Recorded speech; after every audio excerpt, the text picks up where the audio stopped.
It's been 52 years since the birth of the 5 Series lineage, and now we have the 8th generation model finally here in India. Now honestly, it's 2024. It's been a while since the 8th generation 5 Series has been launched in the global market. So why has it taken that long?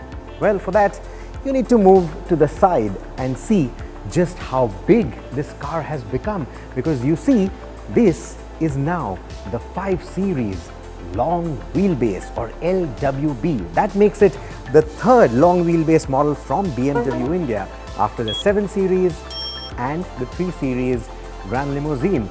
Now the i5, they opened bookings for it a little while back in the Indian market, but this is the one with the internal combustion engine under that hood and a really long wheelbase, which means that the space behind is going to be really good. Something that will now make the 5 Series take on the India spec Mercedes-Benz E-Class, which also is presented to us in a long wheelbase format. But before we talk about those numbers, let's first talk about the new design, because that seems to be always a controversial bit with BMW, right?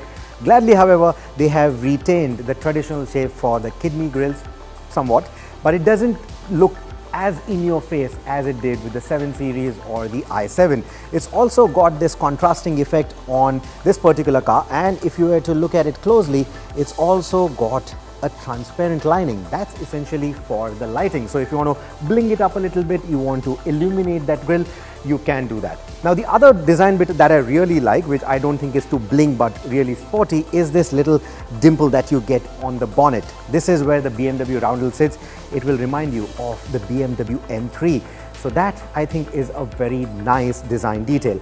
Moving back to the grille, these panels here, they will open or shut depending on when the engine needs cooling or when the car needs better aerodynamic efficiency.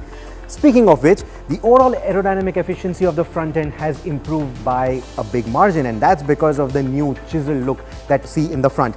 Now the headlights, the shape of it, that was received with quite a bit of polarized opinion, is what I believe on the internet, but let me know what do you think. To me, here in the flesh, it actually doesn't look that bad. You can just take one glance at this car and you know it's a 5 Series. So it still has a lot of those elements, especially that 4-eye look that they like with the face, that is retained with these LED headlamps. So you don't get laser on this, you get these LEDs. It's got that nice blue highlighting right beneath it. The DRLs, however, they have changed shape. You have these almost vertical DRLs that you get with this, but this is a new design philosophy that we've seen.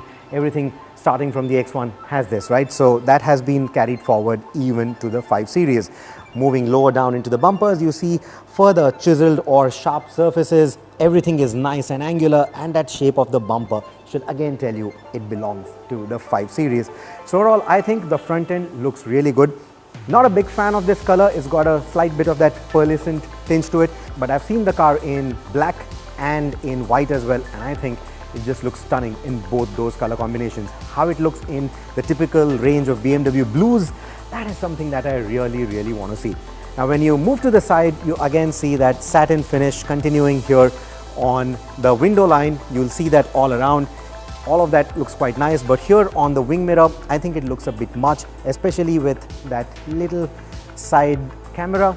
I'm not a big fan of that. Overall, the finish looks nice though. You also get this 5 lettering here in the Hofmeister kink. You see the kink right here, and in that panel you see the 5. Now this is not illuminated like the grille. This one, however, is done up in white, and it's done up in a material that reflects quite nicely when light falls on it. So hopefully that should add to a little bit of the bling. Now if I were to just open the front door, you'll see that the 5 lettering is missing on the B pillar, whereas on the global spec models you will see that. So essentially from the B pillar on is where this car differentiates itself from the global models. This is where the long wheelbase of the car comes into play. But like I said, we'll come to the numbers in a bit. Moving to the back, you see the badging right here. This says the 530 Li, but you will see another small change right here. The 5 is slightly bigger, the 30 Li is smaller. So within the same nomenclature, within the same kind of badging, they are now telling you very loud and clear, this is the 5 Series and this is going to be the variant. However, the 30 Li is pointing towards a 2-liter 4-cylinder engine, but we'll come to that in a bit. Power tailgate is what you get. It hides beneath it a 500-liter boot space. and beneath that floor is going to be your space saver wheel. So it's not really going to intrude into your boot space. All the 500 litre is completely usable. And to me, it looks quite nice and sizable. Even the loading lip doesn't seem too high. So putting all your luggage in shouldn't be a problem at all. Now, in terms of the tail lights, a very sleek looking design. This is a design philosophy that we've been seeing on other BMW cars as well. So again, a page out of the 7 Series or the i7 design that you see here with the new 5. Now on the side, you're going to see 18-inch wheels. Now these aren't the aero wheels that you saw on the i5. Those are going to be more aerodynamically efficient. But if you want something like that, you can always say please to BMW, and BMW would be pleased to give you that at an additional cost. You also see nice black skirts, which adds to that sporty appeal of the vehicle. I think it looks quite nice, especially when you look at it from the side. So despite this being a long wheelbase vehicle, it still looks pretty proportionate. The only thing that probably you will not like is the size or the diameter of those wheels. But like I said, you can always upsize them if you so need. The doors nice and big, and they almost open 90 degrees, so getting in and out of the car is not going to be a problem at all. But I've been avoiding those numbers. Let us now talk those numbers. So since I'm bad with numbers, sorry, I'm going to read them out to you. So the car is now almost 5.2 meters long. The length has been increased by 212 millimeters. That's quite a bit. Then in terms of the width, 32 millimeters longer, to a total of 1900 millimeters. Even the height has gone up by a good 41 millimeters. But the name says it's a long wheelbase, right? So let's talk about the wheelbase. It's now 130 millimeters longer than the outgoing car, to a total of 3105 millimeters. So unlike me, those of you who are good with numbers should be able to immediately point out it's 26 millimeters longer than the current E-Class long wheelbase. In fact, we hear that this will be a longer wheelbase car than even the new E-Class that is coming into India. That will have 3094 millimeters of wheelbase. You heard that first on overdrive, whereas this one has 3105, so still 11 millimeters longer. Now, in terms of the rear seat, well, nice, comfortable place to be in. Superb legroom, decent amount of headroom. Foot space is quite good too. You don't get seat pockets for storing items. What you do get, however, is this little panel right here that will give you a new mounting option, a proprietary mounting option from BMW, which will allow you to put maybe parcel trays or maybe your coat hangers, etc. So you can do that on the other side. You also get a USB-C port on both the ends. You do get, however, a center armrest, which gets you a little bit of storage space right here, a wireless charging, which will take plus size phones, and should you press that button right here, it reveals 2 cup holders. So this is quite nicely done, and I think differently done than even the global spec 5 Series. So that's a good touch. Overall, the seat space is quite good. You get Bose and Wilkins audio with a nice metal mesh on top of it. The speakers are illuminated as well. On the side of it, you will see these B-pillar mounted AC vents. You get 2 AC vents in the center. This is a proper 4-zone climate control as well. And one additional bit is you can also choose the temperature that you want at your feet separately. So that's another nice feature to have, where you want some cool air on your body but some warm air on your feet, maybe on rainy days. So that's the other additional bit. Now, in terms of the seating, the contouring is quite nice. Now to go nitpicking. You can't access the boot from here. I know not many people do that, so that's something that's okay. But you do not have a split seat functionality where you can drop the seats in a split manner or drop the seats at all. You cannot do that with the new 5 Series. So that is, well, a bit of a missed opportunity, I think.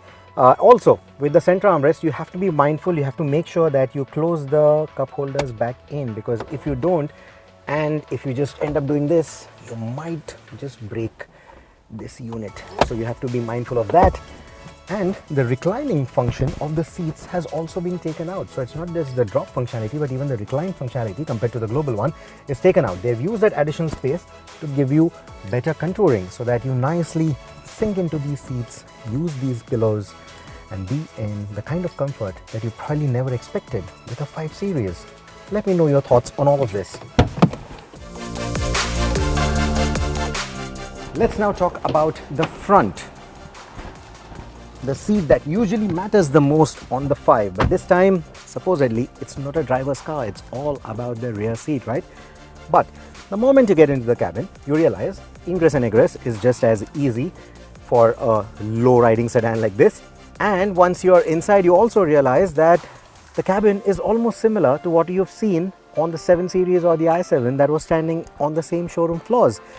What I mean by that is you get these nice curved displays for the infotainment and the instrumentation, and you also get these lovely lighting elements in this nice crystal-like look that they've given to the glass.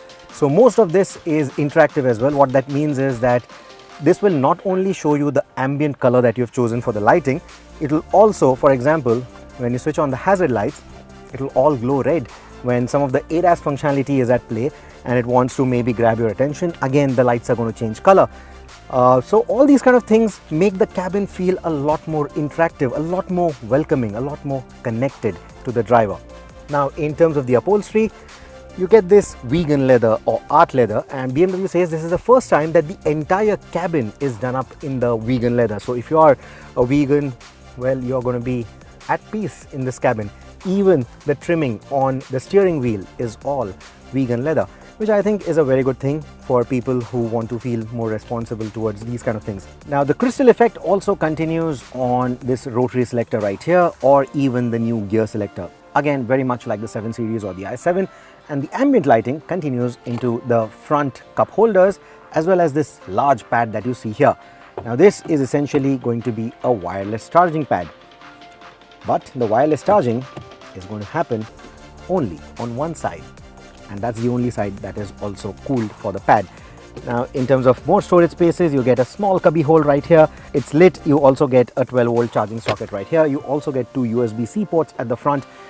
You also get the crystal effect controllers that I talked about, and there is a decently sized glove compartment, good enough for your gloves and small documentation. Now in terms of the infotainment, we will not deep dive into that for limited time, but this is essentially running the same OS or the same 8.5 version of the OS that you saw with the i7 or the 7 Series. So the functionality more or less remains the same. We will do a deep dive with it, however, when we do actually take the car for a long test drive.